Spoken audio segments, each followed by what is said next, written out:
18세기 영국에서는요, 노예 무역이 국가 수입의 3분의 1을 차지했다고 합니다. 노예 무역이 국가 수입의 3분의 1, 18세기 영국에서. 그래서 아프리카 해안에서 유럽으로 노예를 이송하는 과정에 수많은 사상자가 발생함에도 그것을 당연하게 여겼어요. 이러한 시대적 상황 속에서 윌리엄 윌버포스는 영국 하원 의원으로서 이 문제를 해결하기 위해 이렇게 외치며 일생을 헌신하고 노력했어요. 영국이 위대한 나라가 되려면 하나님의 법을 따라야 한다.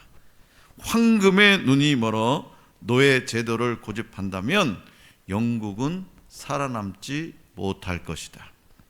그는 당시 부유층 귀족과 상인들을 모두 적으로 만들면서 무려 56년 동안 노예 해방 운동을 이어갔습니다. 그래서 마침내 1833년 5월 영국은 세계 최초로 노예 제도를 전면 폐지하게 이르죠. 윌버포스에게는 하나님이 주신 확고한 비전이 있었어요. 그리고 그 비전에 일평생을 헌신하는 용기와 열정이 있었습니다. 무엇보다 그와 뜻을 함께하는 사람들이 늘 곁에 있었다는 사실이죠. 각 분야의 종사자들이 모인 클래펌 공동체에서 법조인들은 노예 제도 폐지를 위한 법안을 작성하고 예술가들은 그림을 그림으로써 사람들의 의식을 일깨웠습니다. 어떤 이들은 이 일을 위해서 밤새도록 기도했습니다. 이렇듯 확고한 비전을 품은 한 사람이 비전의 공동체를 만나면 세상이 변혁되는 하나님의 역사가 그를 통해서 쓰입니다. 오늘 우리에게 주신 본문 말씀이 기록된 잠언은 욥기 전도사와 더불어 구약 성경의 지혜 문서에 속합니다. 지혜 문서는요, 구약 중에서도 가장 국제적인 특징이 잘 드러나는 책입니다. 일찍이 문명이 발달하고 철학과 학문이 발전한 이집트와 메소포타미아의 문화적 영향이 잠언에도 미치죠. 메소포타미아 지역은 비옥한 초승달 지대라는 특성상 매우 개방적이었으며 문물 교류가 활발하게 이루어졌습니다.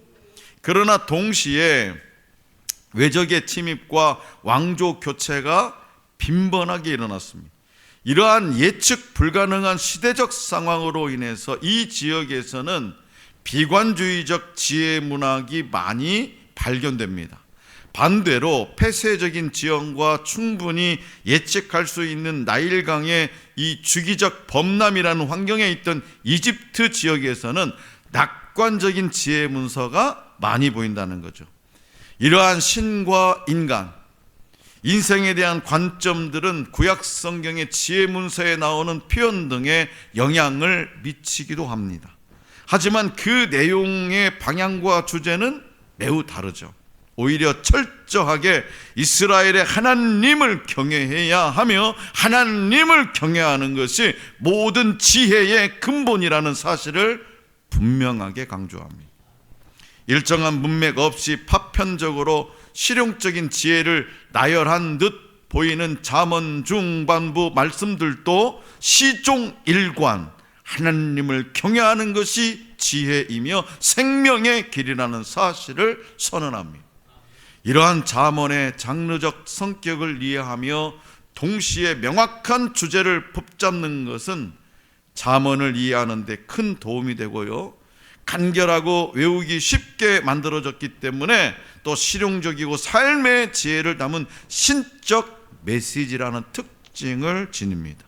또한 잠언을 읽다 보면 왕을 이 땅에 세우신 이유, 인생을 허락하신 이유, 부모의 명령에 순종하는 이유 등 다양한 삶의 이유가 하나님을 경외하는 것으로 초점이 모이는 것을 알 수 있게 되죠.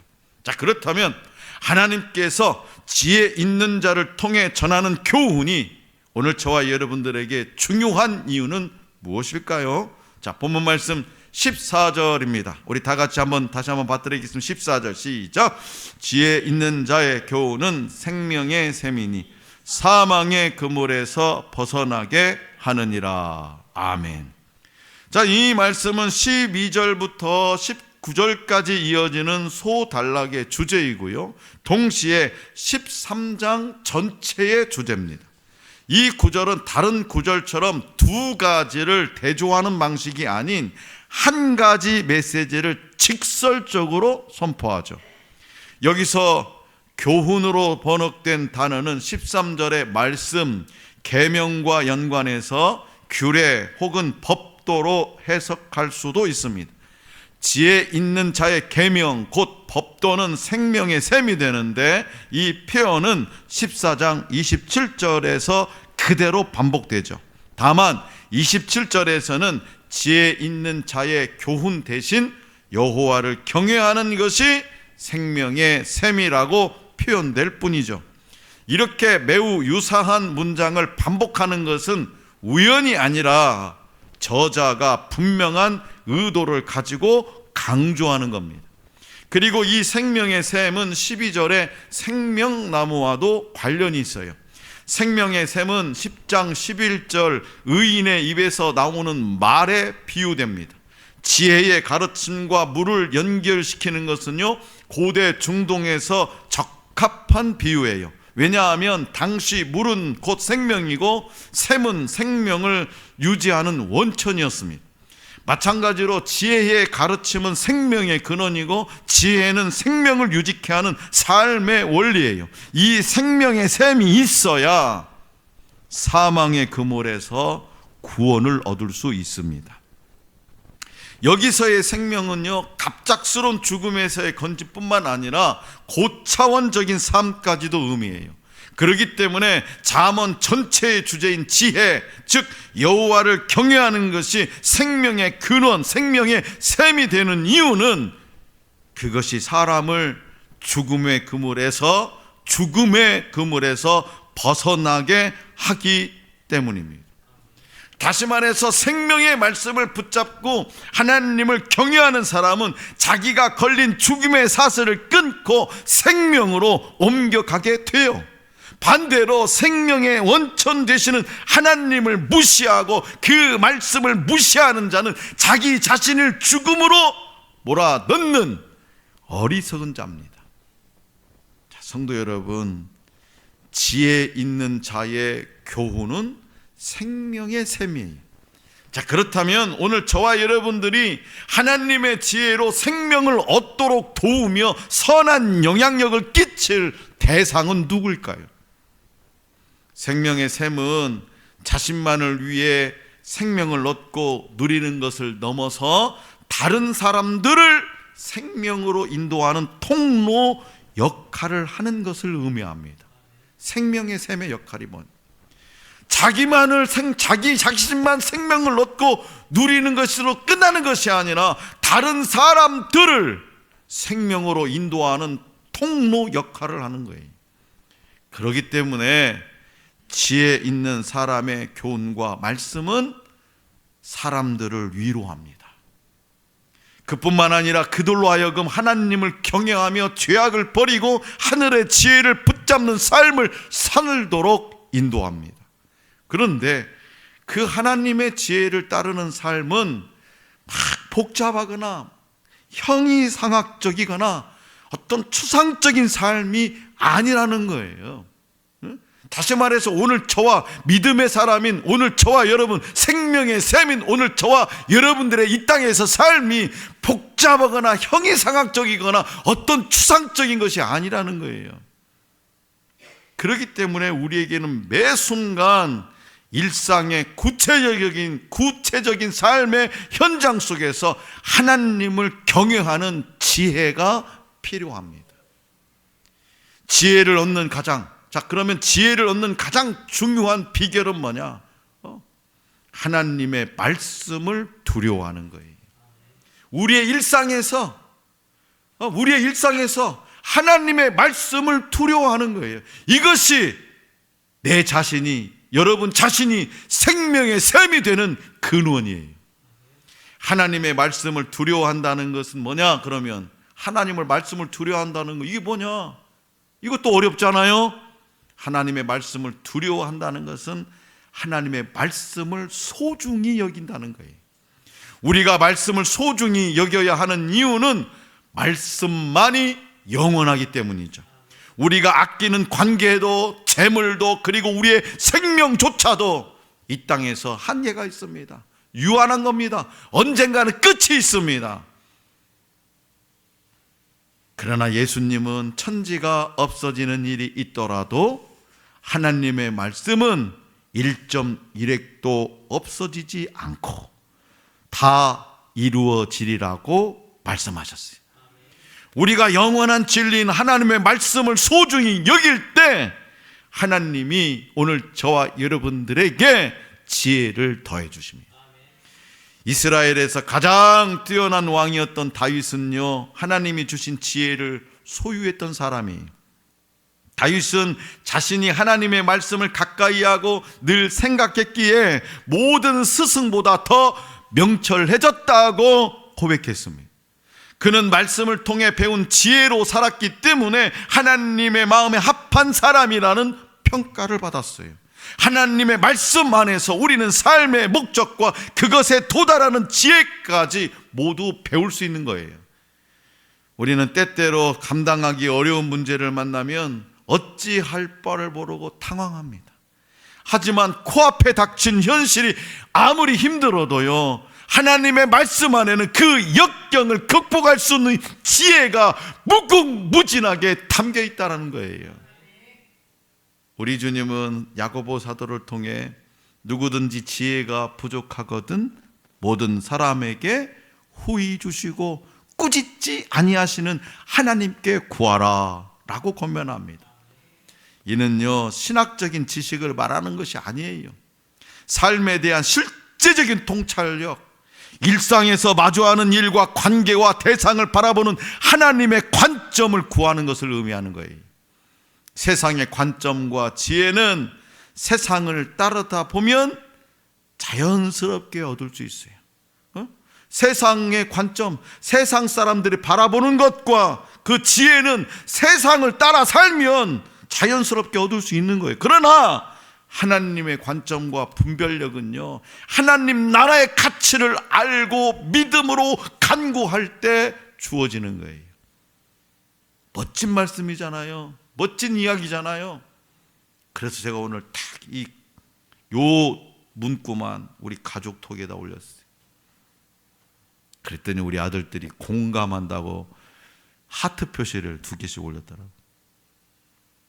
하나님 나라 백성인 저와 여러분들은 바로 이러한 생명의 지혜로 일상을 살아가는 사람들이에요. 그리고 그 비밀을 모르는 사람들에게 전하는 사명으로 살아가는 사람들이에요. 그렇기 때문에 어떤 역경을 만나더라도 이 눈과 귀를 하나님의 말씀에 고정하고 그 말씀 앞으로 나아가시기 바랍니다. 하나님이 그 상황에 답한 지혜를 가르쳐 주시고 고난을 넉넉히 이길 힘을 말씀을 통해서 공급해 주실 겁니다. 그 지혜로 우리의 가정과 이웃과 삶의 일터에 생명의 샘이 될 수 있기를 원합니다. 잠언 기자는 일상에서 하나님을 경외하는 것이 생명의 샘, 즉 지혜 있는 자라고 권면했죠. 그렇다면 지혜로운 자와 동행할 때 얻는 것이 무엇이고 미련한 자와 함께할 때 받는 것은 무엇일까? 자, 본문 말씀 20절입니다. 자, 다 같이 받들어 읽겠습니다. 20절 시작. 지혜로운 자와 동행하면 지혜를 얻고 미련한 자와 사귀면 해를 받느니라. 아멘. 본문 말씀 20절부터 25절은요, 지혜로운 사람이 받을 보상과 어리석은 사람이 받을 재앙에 관해서 말합니다. 지혜와 어리석음은 함께하는 자들에게 강한 영향을 미칠 정도로 힘이 있어요. 20절은 지혜로운 사람과 함께하면 지혜를 얻고 어리석은 자와 함께하면 해를 받는다며 지혜로운 사람을 내 곁에 가까이 둘 것을 제안하고 있죠. 사람은 누구나 주변 사람과의 관계를 통해서 서로 영향을 주고 받습니다. 지혜 역시 서로에게 영향을 줍니다. 지혜 있는 자의 교훈이 생명의 샘이 되는 것처럼 다른 이에게 생명의 지혜가 전해지죠. 그러나 지혜가 없는 자 곁에는 멸망의 결말이 있을 뿐이에요.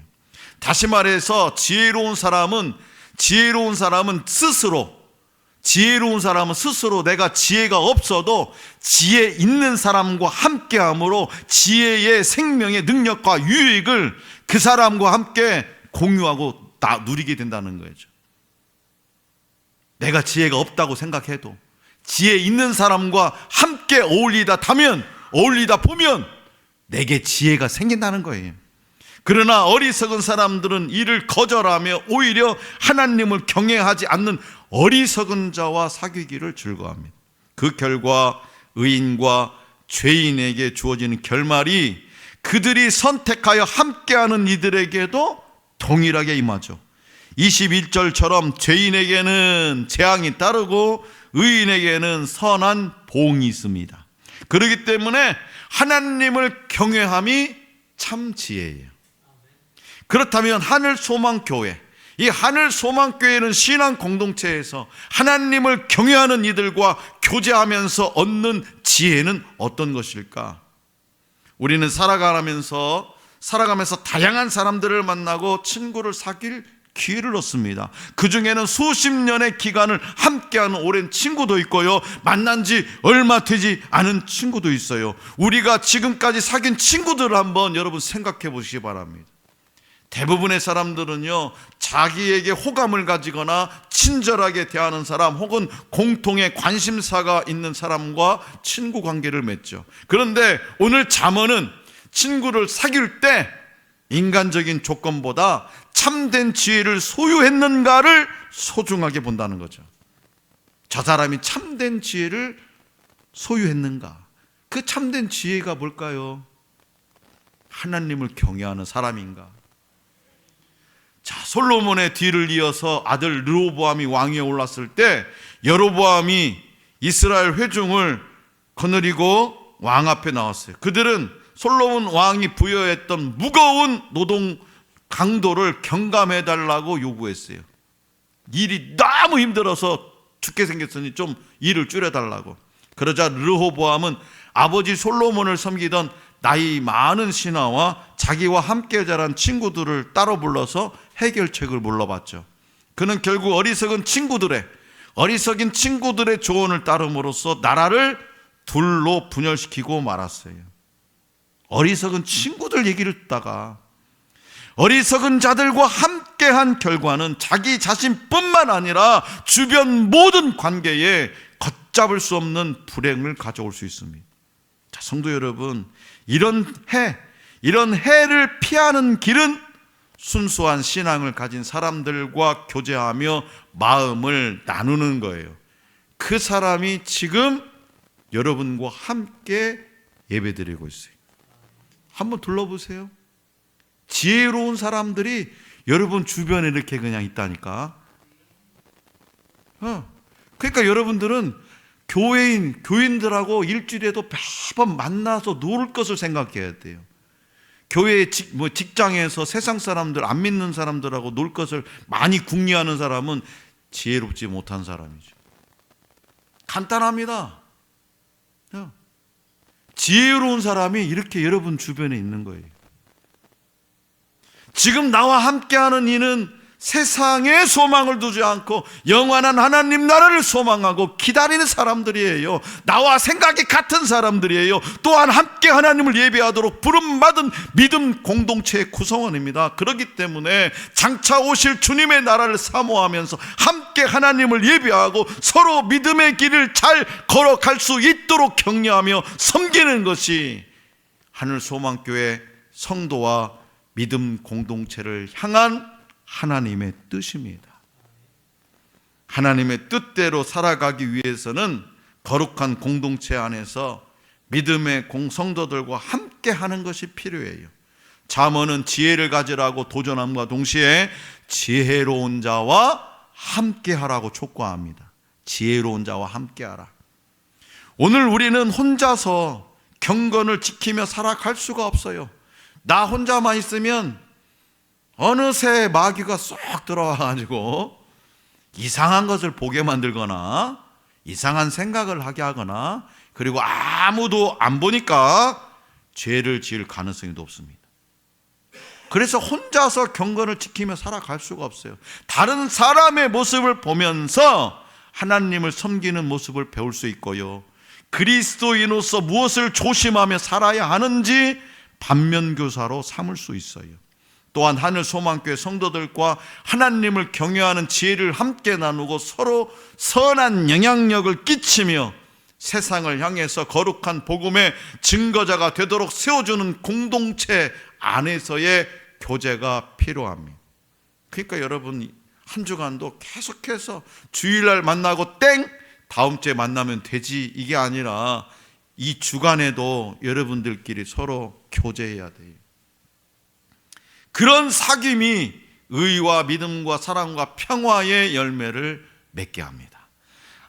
그렇게 세상에서 방황하는 영혼들을 하나님께로 인도할 수 있다고 하나님은 오늘 또 잠언 기자를 통해서 저와 여러분들에게 말씀하고 있습니다. 자, 사랑하는 성도 여러분, 좋은 만남의 중요성은 아무리 강조해도 지나치지 않습니다. 좋은 만남, 우리가 마음대로 할 수 없는 만남이 분명 존재해요. 우리가 마음대로 할 수 없는 만남이 분명 존재해요. 그게 뭐냐? 나라, 그 다음에 지역, 부모, 형제는 그냥 하나님이 주신 환경이요, 내 마음대로 되지 않아요. 그 환경의 문화로 우리는 사회화되면서 우리의 자아가 형성되죠.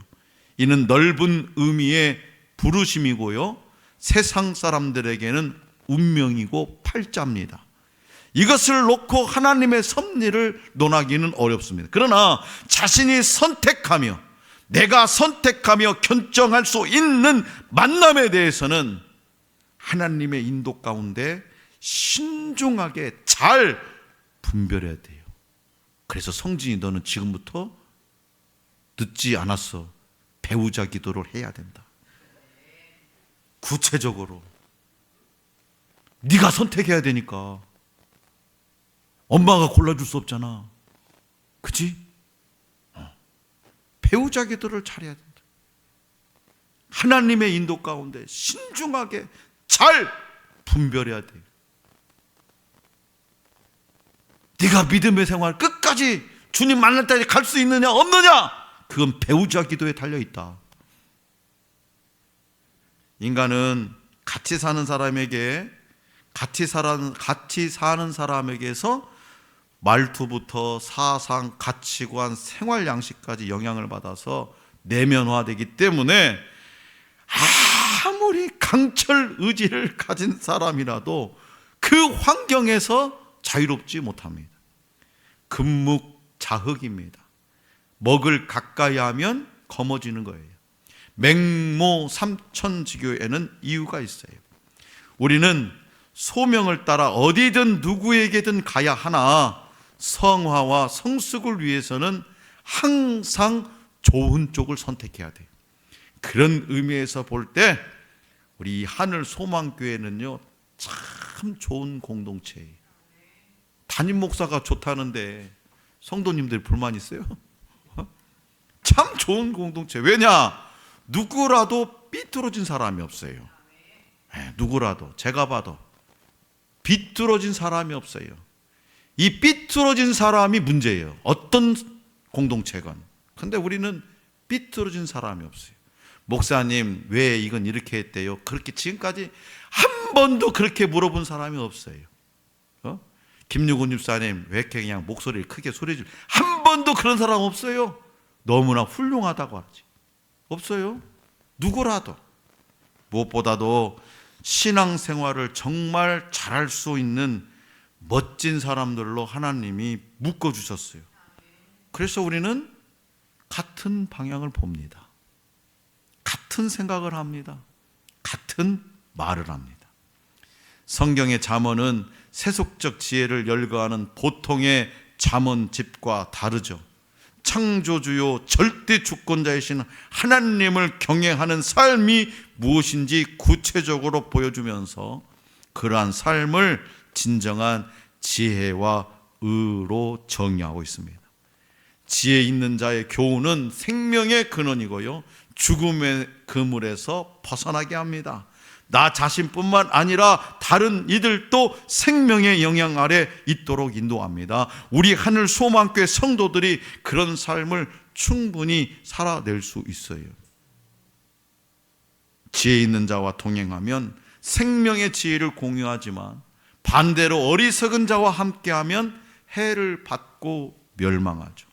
하늘 소망교회가 하나님을 경외하는 거룩한 지혜를 서로에게 권하면서 생명의 길을 함께 걸어가는 사람들입니다.